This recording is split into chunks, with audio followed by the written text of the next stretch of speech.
Welcome back to She Rises Daily, Emerging You in 10. I'm your host, Doc Shelley, here to bring you your daily dose of inspiration, empowerment, and growth.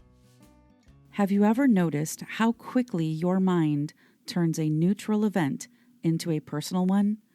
A meeting gets rescheduled. A friend seems distracted. Your manager changes the structure of the team. Someone doesn't respond to your email as quickly as they usually do. None of those things automatically say anything about you. And yet, for many people, the first thought is, what did I do? Why are they upset with me? Did I mess something up?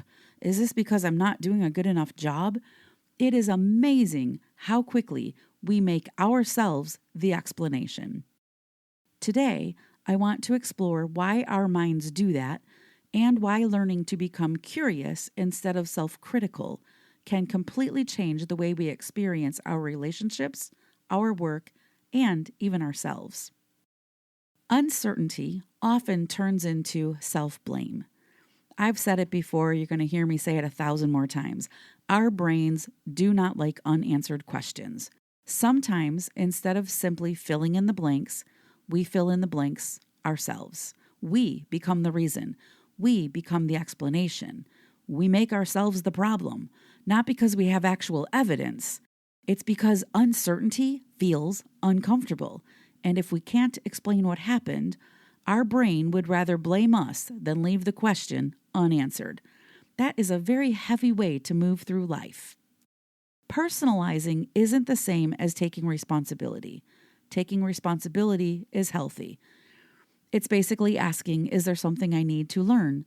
Did I contribute to this? What was my part in this? Personalizing it is different. It skips right over curiosity and jumps straight into self-condemnation. It assumes guilt before gathering any information. It asks, what's wrong with me? Before it ever asks, what actually happened? That is not accountability. That is self-blame wearing accountability's clothes, and the two are very different. Over the years, I've coached many women who had something in common. They were capable, they were respected, they were trusted by their teams and by their leaders, and yet, whenever the organization had a change, they immediately assumed it was about them. A team was restructured. Half of a team moved to another leader. Responsibilities shifted. Before anyone had even explained the change, the questions began. What did I do wrong? I must have done something wrong. Are they unhappy with my leadership? Is this because I'm not good enough? What's fascinating is that when they talked with their leaders, the answer was almost always the same. No, this is not about your performance. The business is changing. The team became too large. The organization needed to prepare for the future. The decision was strategic. And here's what struck me. Even after hearing the explanation, many of them still struggled to believe it. Because once we've made up our mind, it must be me, every other explanation becomes harder to accept. I think many of us do this, not just at work, but in our friendships, with our families, in relationships, our everyday lives. We quietly become the explanation for things that were never about us in the first place. One of the simplest ways to interrupt this pattern is to ask a different question. Curiosity interrupts the story. Self-doubt asks, what's wrong with me? Curiosity asks, what happened?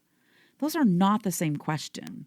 One assumes the conclusion, the other explores the possibilities. Curiosity creates space. Space for facts, space for conversation, space for understanding, and often space to discover that the story you were telling yourself was never actually true. Not everything requires a personal explanation. This is a concept that's both humbling and incredibly freeing. Not everything is about you. Sometimes people are distracted because they're overwhelmed. Sometimes organizations change because businesses grow. Sometimes someone is quiet because they are carrying something you'll never know about. Sometimes a decision has everything to do with timing, strategy, resources, or circumstances, and absolutely nothing to do with your worth. The moment you stop assuming you're the explanation for every unexpected event, you create room for peace. And that is a much lighter way to live your life. Here's your reflection question. The next time something unexpected happens, which question will you ask first? What's wrong with me? Or what happened? And here's your power thought. Curiosity asks, what happened? Self-doubt asks, what's wrong with me? Choose the question that leaves room for truth. There will always be moments when life doesn't make immediate sense. Plans will change, people will surprise you, organizations will evolve, conversations won't always go the way you expected. When those moments come, resist the urge to immediately become the explanation. Pause. Get curious. Gather the information, because the story you tell yourself in the first few moments often shapes everything that follows. And sometimes the kindest thing you can do for yourself is stop carrying responsibility for things that never belonged to you. This week, notice the first story your mind creates when something unexpected happens.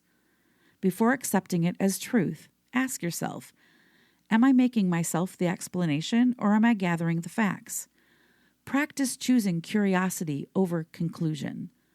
You may discover that life feels a whole lot lighter when you stop carrying weight that was never yours to begin with. Thank you for joining me for another episode of She Rises Daily, Emerging You in 10.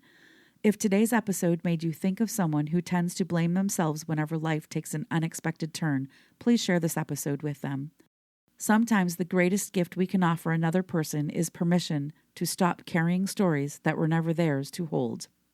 Until next time, remember, not every unexpected event is a reflection of your worth. Sometimes it's simply life being life. Meet it with curiosity before you meet it with self-judgment.